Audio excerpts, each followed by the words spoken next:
We get a world premiere glimpse at the first console killer.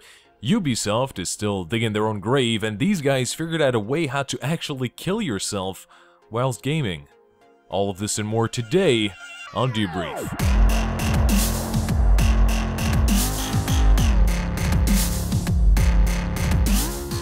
Now, we didn't have a debrief in quite a while, so let's do a quickie news roundup and tell you all about what you've missed in the last 2 weeks. Assassin's Creed Unity's broken, and I wish I had a PS4 so I could play GTA 5. Alrighty, now let's get into today's topic, shall we? The console killer. What is it, and can it actually kill the consoles?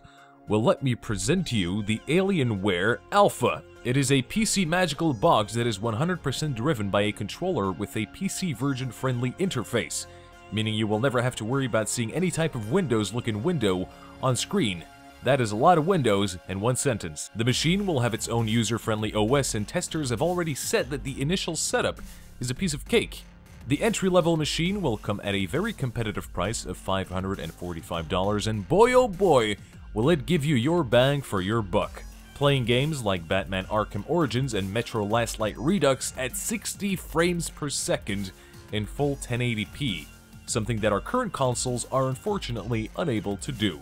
But Dolce, didn't we already have the hybrid console machine thingy with the Steam box? Well, we sure did, Billy, but what we didn't see is an actual functional OS with a user-friendly interface, which these guys over at Alienware were actually able to do. So does this actually change anything? Will this machine be able to compete with our current gen consoles? Well, I actually sure do believe so. If they get the whole OS thing right and make tasks like updating drivers as simple as pressing a button in the options menu, then yes, I actually do see this competing with other consoles, seeing as our current gen consoles are going back to their roots, rendering games at sub-HD resolution. This is actually the first time anyone has ever come close to making an affordable, powerful gaming machine that has the flexibility of a PC and the simplicity of a console.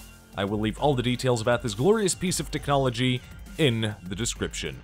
I have a question for you folks, and it might be a strange one, but have you ever dreamt of physically draining your virtual opponent's blood in video games?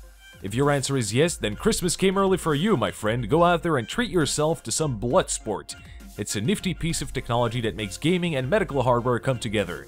Basically, 2 players are hooked up to a blood extracting machine, or whatever you call those things, and every time you get killed, you get a certain amount of blood extracted from your body.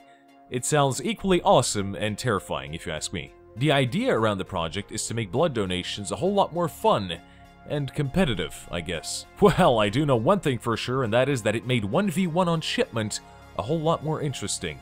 I'll leave all the details to the Kickstarter in the description down below. Now, if you would please be so kind to join me into some quickie news. Some of the first screenshots of Metal Gear Solid Ground Zeroes on PC have been released, and boy oh boy does it look good. The game will have all sorts of fancy visual upgrades compared to the console version, such as high-resolution shadows and a bunch of added detail to the scenery. That is good news for all of us who enjoy our games on the old personal computer, and it is great to see devs making an actual effort to make a good PC port from their popular console title. The PC version of Metal Gear Solid Ground Zeroes will launch on Steam December the 18th.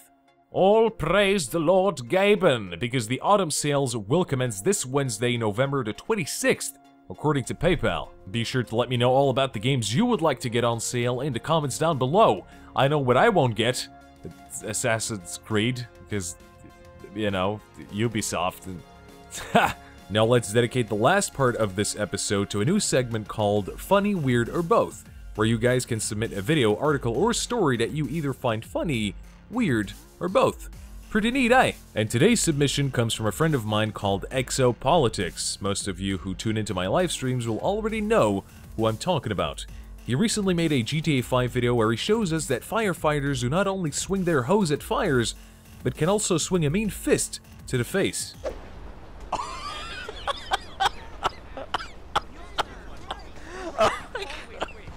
Oh my god! Oh no! Stop! Oh no! Oh! Oh man!